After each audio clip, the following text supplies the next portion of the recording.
In this video, we are going to learn how we can predict the movement of our character so that if you have an enemy that shoots, he can shoot it there or throw a grenade there. It is very basic, so go into your character which needs to be predicted. I'm going to go behind in my event begin play, add a sequence node. You could right click and search for sequence or press S and do left click to add the sequence node. This basically is nothing but a way to organize stuff rather than just going on creating on the right side. We can actually create like multiple pins like this and make it organized better. I can create something called set timer by event. The reason why I'm using set timer by event is just so that we can calculate it again and again. You don't need to do this if you want to calculate only once, but I want to calculate it again and again, which is why I'm using this. I'm going to create a custom event because again it requires an event predict movement or something like this. Now this icon red color, if you add in here, this would basically allow us to set timer by event. This is better than using event tick because event tick runs in every frame. So if someone was running, let's say 60 frames per second, the game, then it would run for 60 frames. If you were doing like 30, then event tick would basically run for 30. But when you use set timer for event, it will always be same because time is like same for everyone. Here I could say that every 1 second I want to do this event and I want it to loop. So every 1 second it will basically loop. Then we will add an event in here, which is simple. We are going to get our capsule component because we want to calculate the speed of this one or velocity first. So let's do velocity. We could do get velocity like this. So it says get component velocity, but depending on what you're using, it would be different. For example, if I select mesh and do get velocity, here also it says get component, but usually it is like depend. Sometimes it would just say velocity. I don't know why. For example, this is like target is scene component, so this is scene component, but just remember this gives us velocity. So I'm just going to do print string first. I'm going to connect this so that it prints every 1 second the velocity. So right now we should give 0 because we are not moving. If you're moving in this, if you're moving, it's basically giving us like how fast we are moving. If we normalize this, just normalize will basically make this all be 0 to 1 value, and this one basically gives us the direction at which direction we are moving. So if you check in the top right now, the value is not being more than 1. You could see it is being like less in like 0 to 1 value. It can be negative, but it will not go like more than 1 basically. This basically gives us the direction at which our character is moving.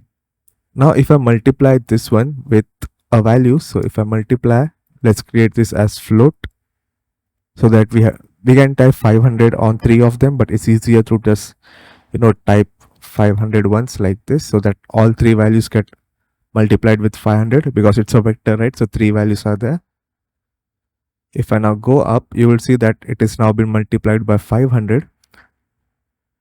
So whatever value we are getting in here, the direction we are multiplying it with 500, but this is not giving us, because this velocity does not really calculate from our position. Like it does not calculate from our position. It's just basically giving us a velocity, and then it's just basically giving us a direction. Now what we want to do is we want to get this direction, which is 500 centimeter, in whichever direction we are moving. We are just multiplying it with 500, which is 500 centimeter. If you want 1000, you could do 1000 centimeter. We now need to add this value to our current world location. So where we are in the world basically. So if I go in here and then do get world location like this would basically give us like where our character is in the world.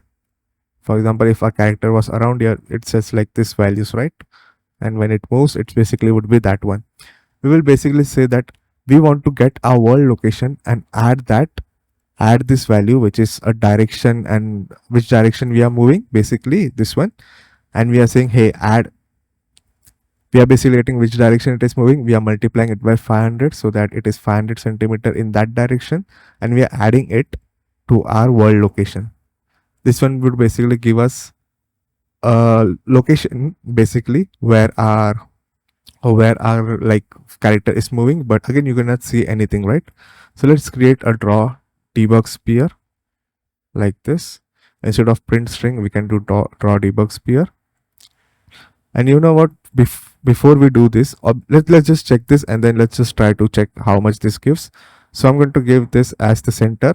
The radius is 100. I'm going to make this, let's say, a red color, and make sure to give a duration. Okay, so I'm just going to make it 2 seconds. If you don't give duration, nothing would be showing. Let's click. You could see it is now being in here. If I move in this direction every 2 seconds, you could say we can see the debug sphere. Actually, I should do every one.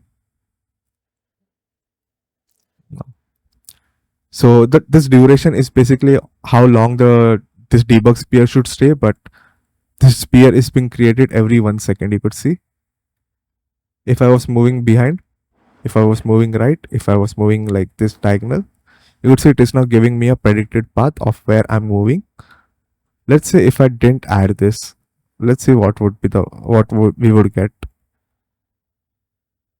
You could see I don't even know where it is spawning. Basically, it's like some random place, I guess, which is why I make sure to add this value, which is the direction multiplied by some value, which is 500. And then if you want to be even further, you could do 1000 like this. Now let's see if we spawn something in there. Okay, so let's just try to spawn something. So let's do spawn emitter at location like this. So let's spawn an emitter every 1 second at this location. The emitter would be explosion, which is this one. Let's do scale and all that. After doing this, I want to play sound, which would be explosion like this. Let's do this. You could see it is now playing that in front of me. If I don't move, it's going to be in there. And yeah, that's all. Very easy. Goodbye.